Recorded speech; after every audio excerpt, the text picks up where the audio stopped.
Hello. Sir good evening. Good evening. Faris Qadri बात कर रहा हूँ सर, नागपुर महाराष्ट्र से। सर आपसे बात हो रहा ना मेरा? हम्म। मैं एक छोटी सी बात बोल सकता हूँ सर? मैं बहुत ट्राई किया आपको फोन लगाने की, बट नहीं लग पाया कभी भी। ओके। मैं ये बोलना चाह रहा था सर, मैं एक सोशल वर्कर हूँ। और मैं क्या चाह रहा था कि मेरी आवाज एक गवर्नमेंट तक के पहुंचना। मेरे को बहुत ज्यादा दिक्कत हो रही है सर, आज के टाइम पे जो हमारे देश में चल रहा है ना।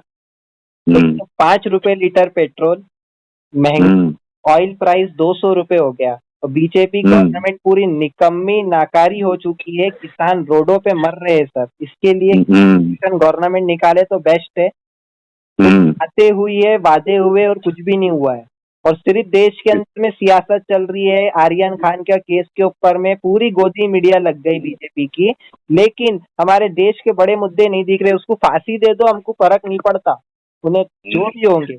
लेकिन सर इस चीज को आप लोग मुद्दा क्यों आप पूरा देश को बर्बाद कर कर रखे बीजेपी वाले? मेरे को ये चीज का जवाब दे दीजिए सर आप लोग, प्लीज।